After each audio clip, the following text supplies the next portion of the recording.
Myanmar में आए भीषण भूकंप के बाद भारत ने ऑपरेशन ब्रह्मा लॉन्च किया और सिर्फ एनडीआरएफ की टीम नहीं बल्कि सेना के जवानों को भी म्यांमार रवाना किया गया ताकि वहां फील्ड हॉस्पिटल स्थापित करके लोगों को राहत दी जा सके।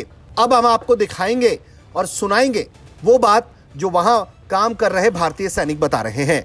म्यांमार में भूकंप के बाद से जिस तरह से लोगों को नुकसान हुआ, लोग घायल हुए, चोटिल हुए, उनका इलाज भारतीय सेना के द्वारा लगातार म्यांमार के मांडले में किया जा रहा है।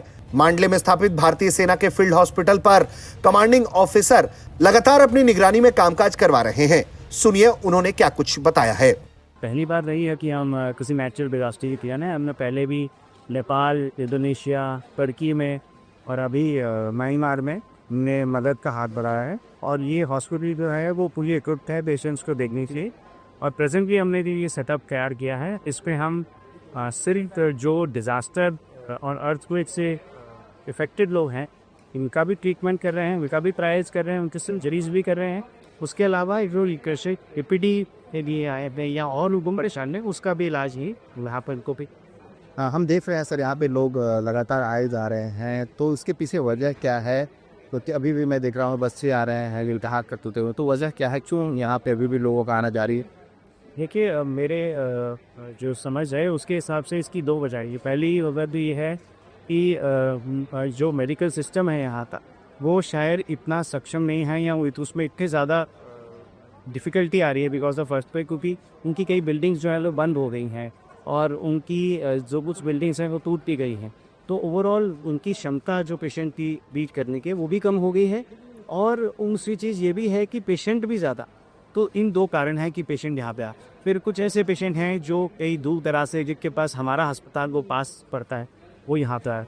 कुछ ऐसे भी पेशेंट हैं जो अर्थक्वेक प्रभावित हैं, उनको चोट नहीं लगी है लेकिन वो ऐसे लोग हैं जो कई दिनों से बाहर रुके हों और उनके पास जो है सुविधाएँ इतनी नहीं है या बाकी परेशानियाँ, इनके इन्फेक्शन भी आ रहे हैं और वो सब दिक्कतें भी आ रही हैं। कुछ ऐसे पेशेंट हैं जो पहली बार जब चोट लगी तो उन्होंने चोट दिखाई नहीं, तो वो चोट की अभी जो दिक्कत आ रही है थोड़ा समय के बाद वो परेशान करें, तो उसके लिए भी लोग बुकिंग। सिर्फ इतना ही नहीं, भारतीय सेना के जवान जहां एक तरफ फील्ड हॉस्पिटल के जरिए लोगों को राहत बचाव दे रहे हैं और उनका इलाज कर रहे हैं, इसके अलावा एनडीआरएफ के जवान भी मलबों में दबी जाने बचाने की कोशिश में जुटे हुए हैं। मलबा हटाकर अगर कोई व्यक्ति जीवित बचा हुआ है तो उसे सकुशल निकालने की कोशिश लगातार जारी है। इस काम में जुटे हुए म्यांमार पहुंचे एनडीआरएफ के जवानों ने क्या कुछ कहा है वो भी सुनिए। प्रॉब्लम तो है ही, देखो ऐसी वाली बिल्डिंग में काम करेंगे, भूकंप आएगा तो बिल्डिंग गिरने की संभावना है, लेकिन फिर भी हम कर रहे हैं, अपने रिस्क लेके कर रहे हैं वो काम, क्योंकि लोगों को निकालना तो है ही डेड बॉडी को। सर लोकल लोगों को कितना सपोर्ट मिल रहा है? सर बहुत सपोर्ट मिला हुआ है।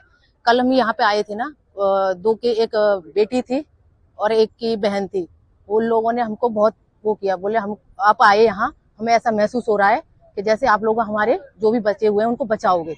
बोले बहुत प्राउड हो रहा है हमको आप यहाँ आए।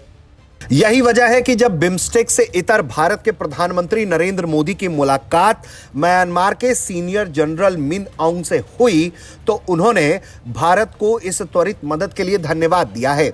उन्होंने कहा है भारत ने जिस तरह से म्यांमार की मदद के लिए पहल की उसका म्यांमार शुक्रगुजार है। वहीं भारत के प्रधानमंत्री नरेंद्र मोदी ने भी उनसे मुलाकात के दौरान कहा कि म्यांमार के भाई बहनों के लिए भारत अपनी सेवाएं देने के लिए पूरी तरह से प्रतिबद्ध है।